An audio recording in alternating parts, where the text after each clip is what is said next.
and we're going to talk 30-second board. These are the hot topics in the sport this weekend. Levi Kitchen, we already talked about the 1-1 JT at Spring Creek, a big breakthrough for him. But this is his home race. Like literally, although it's funny, he says that this track is not always the best for him. But we've seen with Kitchen, JT, when he's hot, he's hot. Yeah, it's going to be a great scene for him. And I love that he talks about he used to be able to ride from his house on his motorcycle over to Washougal and do laps there, which is pretty amazing. It's also interesting that he says this is a difficult racetrack for him, so we'll see how that all squares out. But there is no doubt that Levi Kitchen found some momentum that he will take home with him to the Pacific Northwest. And yeah, what a great time for him to be heading up there. Crowd was mega for him at Seattle Supercross. He heard they're bringing in a lot more sand than usual for Washougal, and he thinks that'll be better for him because he prefers softer tracks. We'll switch over to Haiden Deegan. We already talked about him at the top of the show, the point situation. But of course, with Deegan, it's on and off the track that gets the attention. Here are his comments about Chance Hymas this weekend at Millville. Honestly, I'm like, I don't know, dude. Chance try to cut down on the start to obviously get the start. Took me out, pipes all man. I kicked that thing down, got back up on it. I'm like, this is the time to show that I got that dog in me, right? So I sent it till the end, and yeah, P2. And I think, it's safe to say Chance has one coming now. That's how I'm going to say it. I'm going to be real, but yeah, good moto though. A lot of points made today, and I'll never give up. I'll never give up, baby. Now, I'm sure a lot of you folks heard that on our broadcast live, but at that point, JT, you've seen this a million times. The riders come off the track. They haven't even necessarily seen a replay yet of what happened. So in the press conference, I gave Haiden a chance to maybe walk it back once he knew that Hymas had hurt his foot, or maybe once he had seen some photos of the replay.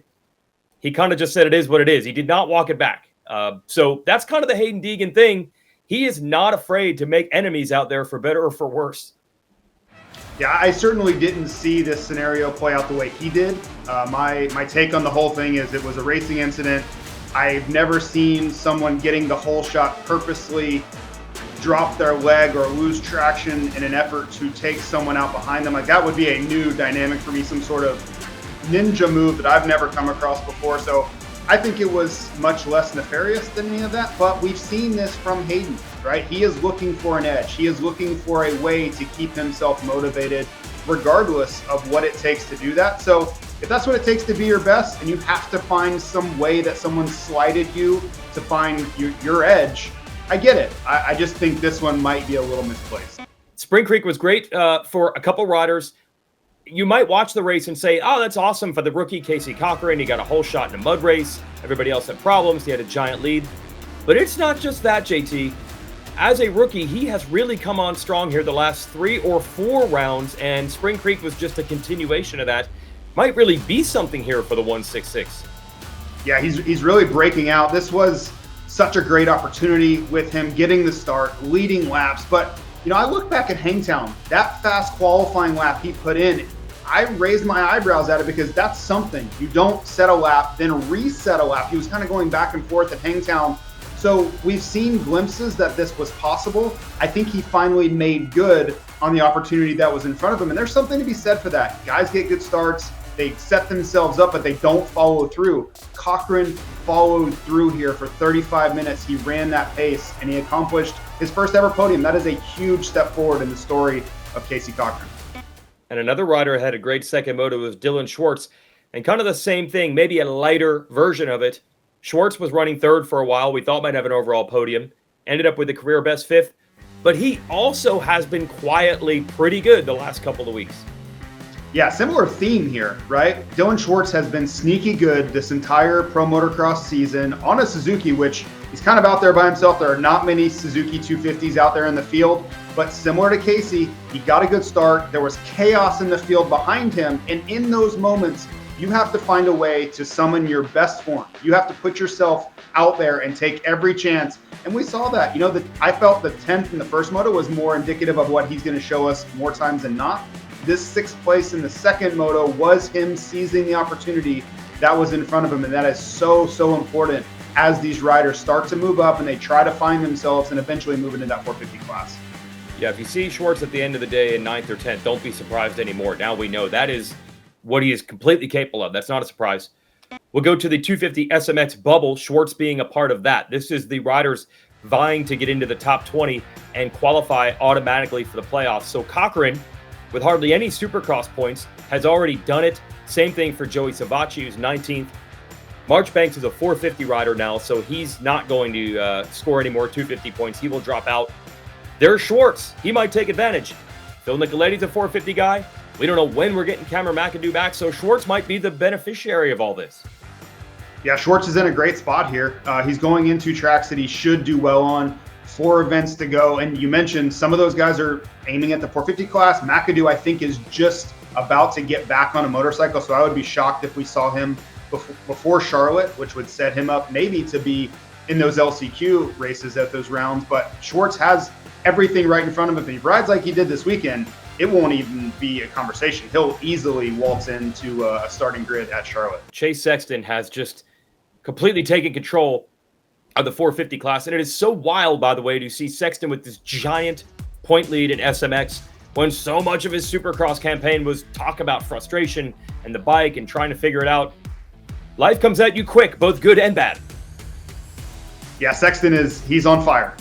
If you were ever looking to see what it looks like when a guy gets his confidence back and understands that he's the best rider on the starting line, this is it. This is the story of Chase Sexton has taken a drastic turn. And I believe that Chase is right back to where he was leaving Salt Lake City in May of 2023. Now, there's a lot there to unpack, different team, different surroundings, different motorcycle, all of that. But mentally, and maybe the most important aspect for Chase Sexton specifically, mentally, I think he's almost right back to where he was as believing he is that guy again. That's going to be wild when we get Tomac and Webb and Jet Lawrence back, both end of Pro Motocross playoffs. Supercross next year, going to be interesting how this little curveball will affect things going forward. Jason Anderson had a good run going, fastest qualifier in Spring Creek. You know, Anderson has not been bad at any point this year, but there are other races where I feel he takes a notch up. You just really can't count him out, especially that podium battle. Yeah, and he's done very well at Spring Creek. You don't immediately kind of relate those two, Jason Anderson riding well here, but that qualifying session was just another reminder that he's had podium moto finishes here before, and something about this racetrack agrees with him. I think the track he practices on at Club MX is very similar in dirt and texture, which is going to make the motorcycle a little bit more comfortable. He's going to have an idea of where he wants to go with settings. And yeah, all of these riders, whether it's Anderson or Justin Cooper or Aaron Plessinger, they're all looking at that final podium spot each and every weekend, and they understand the opportunity that's in front of them, and all of them are chasing it right now. Justin Cooper was the benefactor of that this past weekend, but it could be Anderson as we go to Washougal just as easily.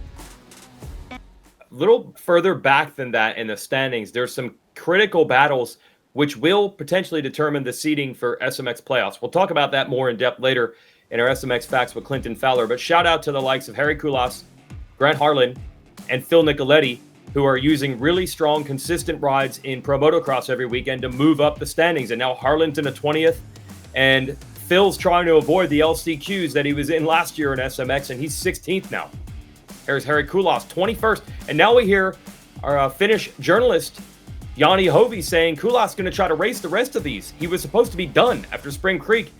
You can't be done when you're 21st in overall points. Yeah, and it's going really well for Kula. So I understand the want and desire to kind of stick around. And you think about the money that's up for grabs in September, why not? And I've personally raced Supercross races in Europe against Hari before, so I know he's capable. Now, is he going to go out and be top 10 in Charlotte or Dallas, Fort Worth, or Vegas? I don't know. That's a different ask.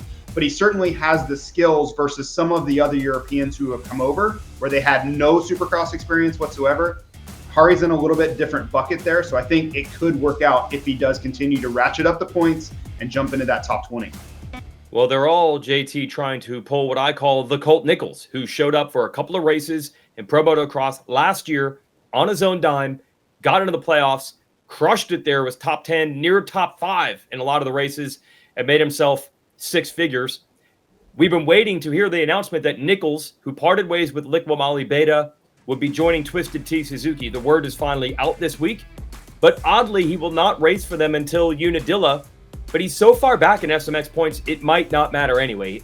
Every extra point might not count because he's 60-some back of Harlan, who's 20th. So maybe in the bigger picture, this is a way to get ready also for next year. And everybody loves Colt, so good to see him find a ride. Yeah, I think this has been a poorly kept secret for us, the SMX insiders, right? But it was a little peculiar that he's going to come back at Unadilla. I certainly expected him earlier in the season because of those valuable points being up for grabs. You look at the lengths he went to last year, borrowing a Kawasaki, showing up at Washougal. So I kind of thought that same thought process where for sure he's going to show up. He's going to be out there as soon as he possibly can and try to gain every point possible. But clearly they have a little bit of a different plan in mind for him to arrive at Unadilla. All right. Good to see Colt back in a few weeks. But yeah, if he had raced 4 motos, Spring Creek and Washougal, his entire picture might look different.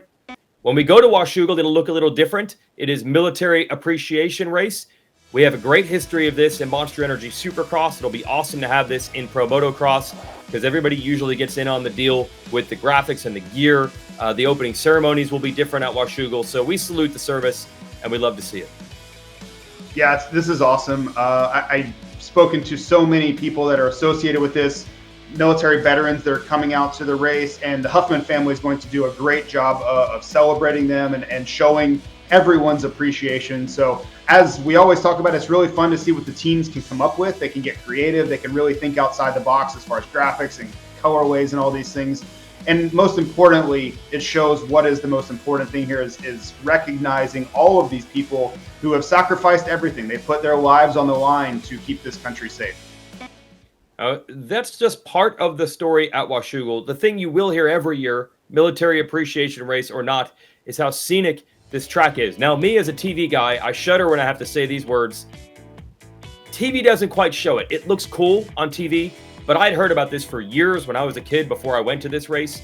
You have to go in person, and not just the racetrack. You know, JT, the roads on the way there, the scenery in the general area. It's kind of, you got to see it in person to believe it. So put this on the bucket list, folks. I know it's probably far from folks on the East Coast, but you got to go and see it in person at least once. Yeah, as far as if you're trying to rank tracks as far as scenery, this one's in a world of its own. Like, it doesn't even belong on the same list as the other tracks. But it's also a track that's very, very challenging for the riders. So I think the contrast between a fan favorite and the most scenic versus the most tricky and challenging for the riders, it's a really, really wide gap there. So watch for the riders. You're going to hear comments about how slippery it is, the shadows, how just difficult it is to go fast on this racetrack. And then you're going to pan over to the fans who are all just in amazement and wonder at how great this race it truly is. Well, here's the juxtaposition. What makes it so scenic? The beautiful trees. Why are there shadows on the track the riders don't like? Those same trees. So enjoy your spot on the fence, everybody, and come out and see it in person one of these years. We go to Washougal. That is on West Coast time, but it will actually be a slight schedule adjustment than usual. Race Day Live, you can see the schedule there when that starts. That's presented by motorsport.com. But more importantly, the motos start at noon local, which is 3 o'clock Eastern. 3 Eastern will be moto number 1. That will be an NBC moto also. 450s race first, but you can, of course, watch everything also on Peacock or the SMX Video Pass outside the United States. But we're racing at 3 Eastern, not what you would expect, which would be 4 Eastern for a Western round of the championship. So don't miss that first moto. And as always, we'll give you all the live coverage with Peacock and the SMX Video Pass from Washougal. Hi folks, Lee Diffie from NBC Sports here. If you truly enjoyed what you just watched, you can get more news, interviews, and highlights by subscribing to the Motorsports on NBC YouTube page. You can get it all, so go for it.